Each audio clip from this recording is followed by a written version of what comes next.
नमस्ते दोस्तों। एग्जाम बस आ ही गए हैं और मुझे पता है थोड़ी टेंशन तो होती है, पर चिंता की कोई बात नहीं। चलो मिलकर फिजिक्स पर एक फाइनल अटैक करते हैं। इस सेशन में हम पूरी किताब से वो 60 सबसे ज़रूरी सवाल कवर करेंगे जिनसे अच्छे मार्क्स लाना पक्का हो जाएगा। तो क्या आप तैयार हैं? तो ये है हमारा आज का गेम प्लान। हम एक एक करके इन 6 सबसे ज़्यादा स्कोरिंग सेक्शंस पर फोकस करेंगे। ये एक तरह का स्ट्रेटेजिक अटैक है ताकि कम से कम समय में ज़्यादा से ज़्यादा मार्क्स पक्के हो जाएं। चलो फिर शुरू करते हैं। तो पहला सेक्शन है इलेक्ट्रोस्टैटिक्स और करंट। देखिए, ये वो बेसिक कॉन्सेप्ट्स हैं जो पेपर में किसी ना किसी सवाल में ज़रूर ही आते हैं, तो इन पर पकड़ बनाना बहुत ज़रूरी है। सबसे पहले कूलम्ब का नियम, जो इलेक्ट्रोस्टैटिक्स की जान है। ये नियम बस इतना कहता है कि दो चार्जेस के बीच का फोर्स उनके प्रोडक्ट के डायरेक्टली प्रोपोर्शनल है और उनके बीच की दूरी के स्क्वायर के इन्वर्सली प्रोपोर्शनल। मतलब चार्ज ज़्यादा तो फोर्स ज़्यादा, दूरी ज़्यादा तो फोर्स कम। और ये जो हाईलाइट किया हुआ फॉर्मूला है ना, इसे तो बस दिमाग में चिपका लो। अच्छा, अब ये सवाल देखो। ये ना एग्जामिनर्स का पसंदीदा सवाल है। 2 नंबर में तो ये अक्सर ही पूछ लिया जाता है। पता है क्यों? क्योंकि ये आपके कॉन्सेप्ट की क्लैरिटी को चेक करता है। तो इलेक्ट्रिक फील्ड लाइंस एक दूसरे को कभी क्यों नहीं काटती? जरा सोचिए। इसका जवाब ना बहुत ही ज्यादा लॉजिकल है। मान लो अगर 2 लाइंस एक दूसरे को काटती हैं, तो उस कटने वाले पॉइंट पर, जैसा आप डायग्राम में देख सकते हैं, हम 2 टैंजेंट्स खींच सकते हैं। अब हर टैंजेंट तो इलेक्ट्रिक फील्ड की डायरेक्शन बताती है। इसका मतलब हुआ कि एक ही पॉइंट पर फील्ड की 2 डायरेक्शंस हैं, और ये तो हो ही नहीं सकता, है ना? बस यही 3 पॉइंट्स लिख देने हैं और नंबर पक्के। अब आते हैं गॉस की प्रमेय पर, और जैसा कि आप देख सकते हैं, इस पर वेरी इंपॉर्टेंट का टैग लगा है। इसकी स्टेटमेंट और ये formula phi = Q by epsilon not, दोनों को अच्छे से याद कर लो।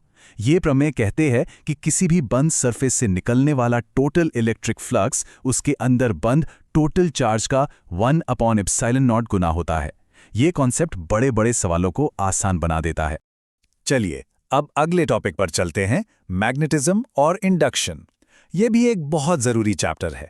इसमें अक्सर घूमते चार्ज और बदलते फील्ड्स के बीच कंफ्यूजन हो जाता है, पर हम इसे एकदम क्लियर कर लेंगे। यहाँ एक और जरूरी डेफिनेशन है, सेल्फ इंडक्शन यानी स्वप्रेरण। देखो, आसान शब्दों में, जब किसी कॉइल से गुजरने वाला मैग्नेटिक फ्लक्स बदलता है तो वो कॉइल खुद ही एक ईएमएफ पैदा कर लेती है। और जैसा साइड नोट में लिखा है, ये पैदा हुआ ईएमएफ हमेशा उस बदलाव का विरोध करता है। मतलब कॉइल को बदलाव पसंद नहीं। और ये रहा एक और स्टार फॉर्मूला। इस पर बेस न्यूमेरिकल्स आने के चांस बहुत ज्यादा होते हैं। 2 पैरेलल तारों के बीच लगने वाला फोर्स, इसमें I1 और I2 दोनों तारों का करंट है और R उनके बीच की दूरी। इसे तो अच्छी तरह से याद कर ही लेना। अब बारी है ऑप्टिक्स की। मजेदार टॉपिक है, और हाँ, इस सेक्शन में अगर पूरे नंबर चाहिए तो इसका एक ही राज है, साफ सुथरे डायग्राम्स। तो अपनी पेंसिल और स्केल तैयार रखो। सबसे पहले समझते हैं वेव फ्रंट यानी तरंगाग्र क्या है। सोचो, ये एक ऐसी सरफेस है जिस पर वेव के सारे पार्टिकल्स एक ही फेज में वाइब्रेट करते हैं। मतलब सब एक साथ ऊपर जाते हैं, एक साथ नीचे आते हैं, टीम वर्क की तरह। और सबसे जरूरी बात जो याद रखनी है वो ये कि वेव फ्रंट हमेशा वेव की डायरेक्शन के परपेंडिकुलर होता है। अगला टॉपिक है कोहेरेंट सोर्सेस। ये ऐसे 2 लाइट सोर्स होते हैं जिनके बीच का फेज डिफरेंस टाइम के साथ बदलता नहीं है, मतलब कांस्टेंट रहता है। ये जो हाईलाइट किया हुआ फ्रेज है ना, कांस्टेंट फेज डिफरेंस, बस यही इसकी डेफिनेशन का कीवर्ड है। इसे पकड़ लो, डेफिनेशन याद हो जाएगी। और अब हम आ गए हैं मॉडर्न फिजिक्स पर। सच कहूं तो ये सिलेबस का सबसे स्कोरिंग हिस्सा है। यहां से नंबर लाना काफी आसान होता है, तो इस पर तो पूरा ध्यान देना ही है। डी ब्रोगली के वेव इक्वेशन, इसकी डेरिवेशन देखो कितनी शानदार है। हम बस फिजिक्स के 2 सबसे बड़े फॉर्मूलों को मिला रहे हैं। एक तरफ प्लैंक का E = hv और दूसरी तरफ आइंस्टीन का E = mc²। बस दोनों E को बराबर रख दो, थोड़ा सा मैथ्स करो और बूम, आपको फाइनल फॉर्मूला मिल गया। Lambda = h/mv। वर्क फंक्शन ये क्या होता है? समझ लो कि किसी मेटल की सरफेस से एक इलेक्ट्रॉन को बाहर निकालने के लिए जो कम से कम मतलब मिनिमम एनर्जी लगती है, उसे ही वर्क फंक्शन कहते हैं। ये फोटो इलेक्ट्रिक इफेक्ट का बहुत ही जरूरी कॉन्सेप्ट है। और अब हमारा आखिरी थियरी चैप्टर, सेमीकंडक्टर इलेक्ट्रॉनिक्स। ये चैप्टर डेफिनेशंस और लॉजिक गेट से भरा हुआ है और यहां से सवाल पक्का आते ही आते हैं। एन टाइप और पी टाइप सेमीकंडक्टर के बीच का अंतर। ये तो एक क्लासिक सवाल है। याद रखने का एक आसान तरीका है। एन से नेगेटिव यानी मेजॉरिटी कैरियर्स इलेक्ट्रॉन्स और पी से पॉजिटिव यानी majority carriers holes. N type में पेंटावेलेंट इंप्योरिटी डालते हैं और पी टाइप में ट्राइवेलेंट। बस यही मेन डिफरेंस है।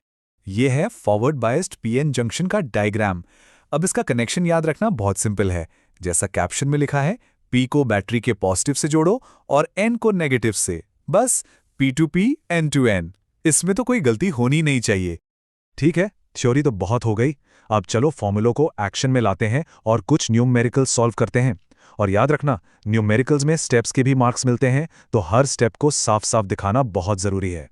सवाल देखो, एक प्रिज्म है जिसका एंगल यानी ए दिया है 63 डिग्री और एंगल ऑफ मिनिमम डेविएशन यानी डेल्टा एम दिया है 29 डिग्री। हमें निकालना है एंगल ऑफ इंसिडेंस यानी आई। इस स्लाइड पे इसका पूरा सोल्यूशन है। हमें बस मिनिमम डेविएशन के लिए एंगल ऑफ इंसिडेंस का सीधा साधा फॉर्मूला लगाना है। I is equal to a plus delta m upon 2। अब चलो वैल्यूज डालते हैं। ए है 63, डेल्टा एम है 29, तो 63 प्लस 29 हुआ 92 और 92 को 2 से डिवाइड किया तो आ गया 46। हमारा जवाब है 46 डिग्रीज।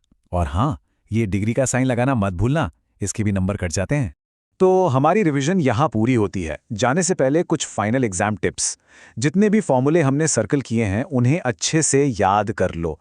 डायग्राम्स की प्रैक्टिस करो। एसआई यूनिट्स लिखना कभी मत भूलना। और सबसे ज़रूरी, एग्जाम हॉल में एकदम शांत और कॉन्फिडेंट रहना। तो ये थी हमारी फाइनल रिवीजन। लेकिन जाने से पहले मेरे मन में एक सवाल आ रहा है। आज हमने जितने भी कॉन्सेप्ट्स देखे, उनमें से वो कौन सा एक कॉन्सेप्ट है जो आपको लगता है कि हमारी दुनिया को समझाने में सबसे ज्यादा पावरफुल है? इस पर सोचना जरूर। और आपकी परीक्षा के लिए ऑल द वेरी बेस्ट। फोड़ के आना।